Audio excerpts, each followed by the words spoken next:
A palavra de Deus, no seu livro dos Atos dos Apóstolos, a partir do capítulo 5, do verso 12, nos falam do início da igreja primitiva e da ação dos apóstolos do Senhor Jesus. Diz Atos capítulo 5, verso 12: E muitos sinais e prodígios eram feitos entre o povo pelas mãos dos apóstolos. E estavam todos unanimemente no alpendre de Salomão. Quanto aos outros, ninguém ousava ajuntar-se com eles, mas o povo tinha-os em grande estima. E a multidão dos que criam no Senhor, tanto homens como mulheres, crescia cada vez mais. De sorte que transportavam os enfermos para as ruas e os punham em leitos e em camilhas, para que ao menos a sombra de Pedro, quando este passasse, cobrisse alguns deles. E até das cidades circunvizinhas concorria muita gente a Jerusalém, conduzindo enfermos e atormentados de espíritos imundos, os quais todos eram curados. Nesse verso 12, nós encontramos a referência de muitos sinais e prodígios eram feitos entre o povo, pela mão dos apóstolos. No livro de Gênesis, nós não encontramos nenhuma narrativa de milagres. Mas a partir do livro do Êxodo, através de Moisés, nós encontramos Deus realizar sinais e milagres.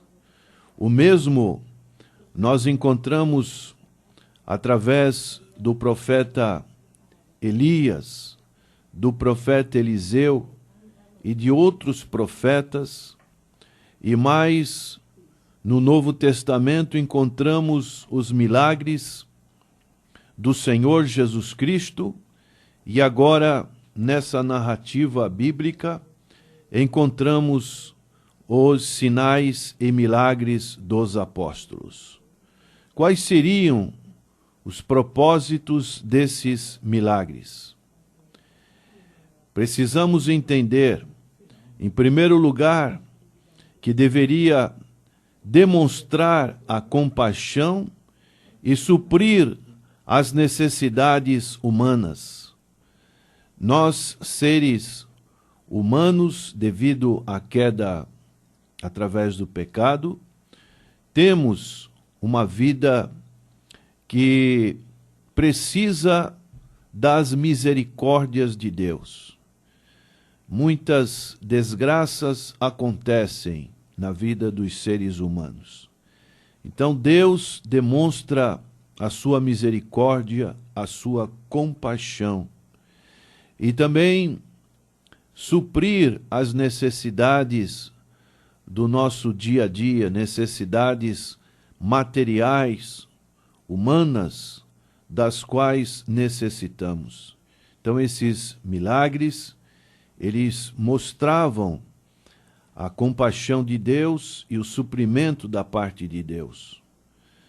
Em segundo lugar, esses sinais e milagres apresentavam as credenciais do Senhor Jesus Cristo como Filho de Deus. E na sequência, nós encontramos na pessoa dos apóstolos o Senhor Jesus Cristo vivo de uma maneira espiritual. O Espírito Santo de Deus agindo através da vida dos apóstolos e os identificando na sequência do trabalho que o Senhor Jesus veio realizar. E também nós vemos um outro motivo, um outro propósito desses sinais e prodígios, através principalmente de mostrar, de transmitir verdades espirituais, necessidades espirituais que deveriam aflorar aos corações das pessoas para manifestar a fé na pessoa bendita de nosso Senhor e Salvador Jesus Cristo. Quando, por exemplo, encontramos o Senhor por 2 vezes alimentando aquelas pessoas que estavam o acompanhando e sentiram a necessidade física da fome, nós vemos que o Senhor operou o milagre da multiplicação. E ali o Senhor, na segunda ocasião, alimentou 5.000 pessoas, supriu as suas necessidades. E nesse caso, essa oportunidade, o Senhor Jesus aproveitou para mostrar àquelas pessoas que Ele é o pão vivo, o pão que alimenta as nossas almas, o pão que supre as nossas almas da necessidade espiritual. E dessa maneira, ele pôde dizer, em João capítulo 6, ele pôde dizer: eu sou o pão da vida. Eu sou o pão que desceu do céu, para o que dele comer não morra. Ele pôde dizer: eu sou o pão vivo que desceu do céu. Se alguém comer deste pão, viverá para sempre. E o pão que eu der é a minha carne, que eu darei pela vida do mundo. E ele dizia, Jesus, pois, lhes disse: na verdade vos digo, que se não comerdes a carne do Filho do Homem, e não beberdes o seu sangue, não tereis vida em vós mesmos. Quem come a minha carne e bebe o meu sangue tem a vida eterna, e eu o ressuscitarei no último dia. Porque a minha carne verdadeiramente é comida, e o meu sangue verdadeiramente é bebida. Quem come a minha carne e bebe o meu sangue, permanece em mim, e eu nele.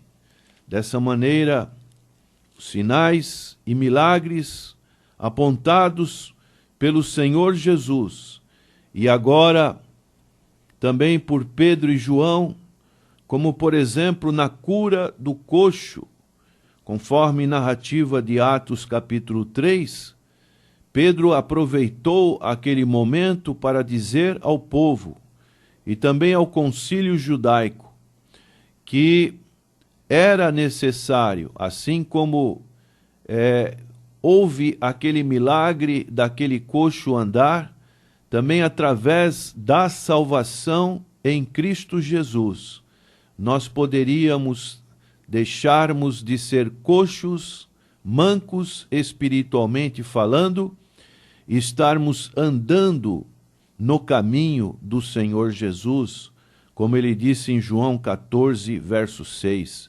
Eu sou o caminho, a verdade e a vida, e ninguém vem ao Pai a não ser por mim.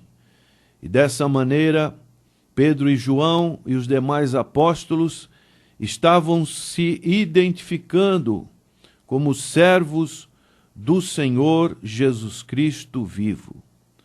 Os apóstolos e os profetas, dessa maneira, lançaram os alicerces da igreja. O apóstolo Paulo diz aos Efésios capítulo 2, verso 20, sobre isso: edificados sobre o fundamento dos apóstolos e dos profetas, de que Jesus Cristo é a principal pedra de esquina, no qual todo edifício bem ajustado cresce para templo do Senhor, no qual também vós, juntamente sois edificados para a morada de Deus no Espírito. E dessa maneira, esses alicerces já estão lançados. Não podemos lançar outros alicerces a não ser esse. E, na sequência, na atualidade, os pastores, os mestres, os evangelistas edificam a igreja do Senhor na atualidade sobre esses alicerces. Agora, dentro desse aspecto de sinais e milagres que encontramos aqui nessa narrativa, o maior milagre de todos é a transformação de um pecador em um filho de Deus. Milagre realizado pela graça de Deus, conforme Efésios capítulo 2, verso 8 e 9. Pela graça sois salvos, isto não vem de vós, é um dom de Deus. Esse é o milagre que supre a maior de todas as necessidades. Esse é o milagre mais duradouro, porque vale para a vida eterna, e pelo qual foi pago o mais alto preço, um preço que custou a vida do Senhor Jesus Cristo, Filho de Deus. O sangue do Senhor Jesus, ele nos purifica de todo o pecado. E isso é, como diz um cântico, eu sei que foi pago um alto preço para que eu fosse um com o Senhor Jesus Cristo.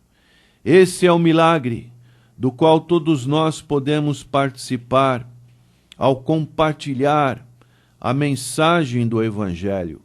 Por isso Paulo dizia aos Romanos capítulo 1, verso 16, pois não me envergonho do Evangelho, que é poder de Deus para a salvação de todo aquele que crê, primeiro dos judeus, depois do grego. Então, esses apóstolos e o povo de Deus estavam todos, diz a palavra no verso 12, unanimemente no alpendre de Salomão, um lugar ali perto do templo, onde eles se reuniam. E o resultado disso tudo era que o povo os tinha com grande estima. O povo gostava de ver aqueles irmãos reunidos. E a multidão dos que criam no Senhor, Lucas coloca tanto homens como mulheres.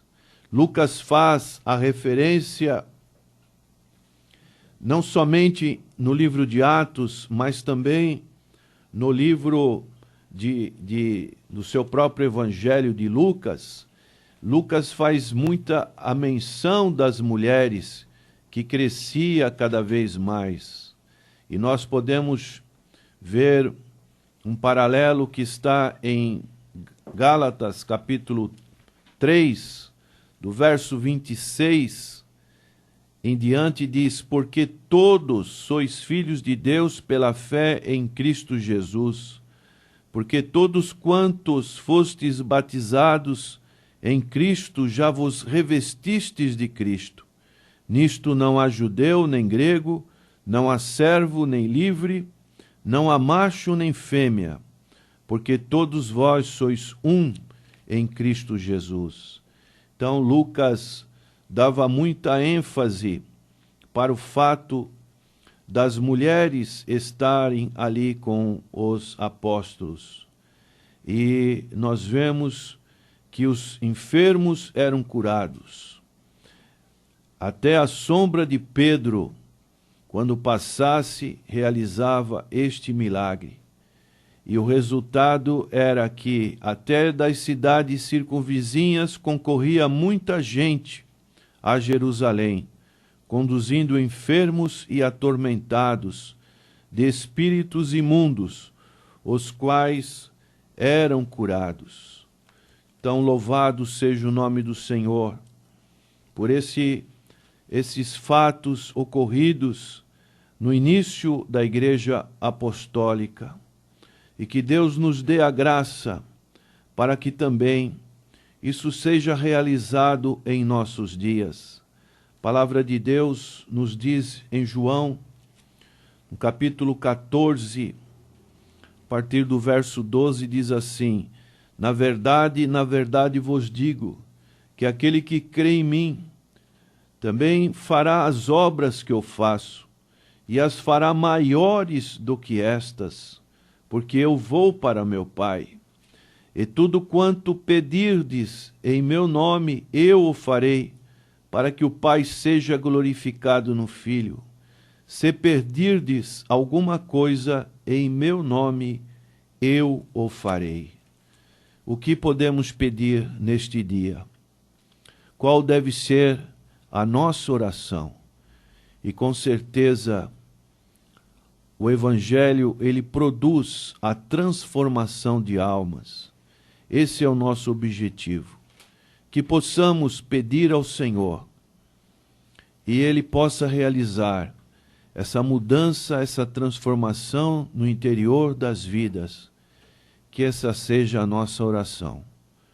Senhor, nosso Deus e nosso Pai, suplicamos que esses sinais e prodígios na vida das pessoas possam ocorrer, essa transformação interior que somente o Teu Evangelho pode operar através do convencimento do Espírito Santo de Deus.